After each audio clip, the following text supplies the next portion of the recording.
आता बातम्या पाहूया विस्ताराने। सुरुवातीलाच बातमी निदा खान हिच्या संदर्भात।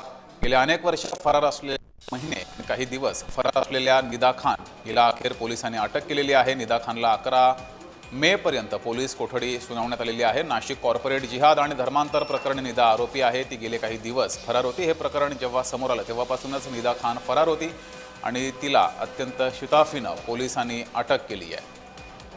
संभाजीनगरमधून तिला अटक करण्यात आलेली आहे आणि त्यानंतर तिला नाशिकमध्ये आणले गेले। 11 मे पर्यंत तिला पोलीस कोठडी सुनावण्यात आली आहे।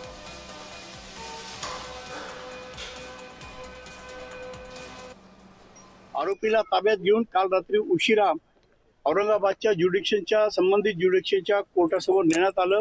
अटकेची ती महिला असल्यामुळे आणि सूर्यास्तानंतर अटक केली जात असल्यामुळे ज्या कायदेशीर तरतुदी आहे त्या तरतुदींचं काटेकोरपणे पालन करून आरोपीला ताब्यात घेऊन संबंधित न्यायालयासमोर हजर करण्यात आलं। संबंधित न्यायालयाची परवानगी घेऊन आरोपीला नाशिक येथे आणण्यात आलं आणि आज सकाळी 4:15 या आरोपीला अटक करून मेहरबान कोर्टासमोर आता हजर केलं होतं।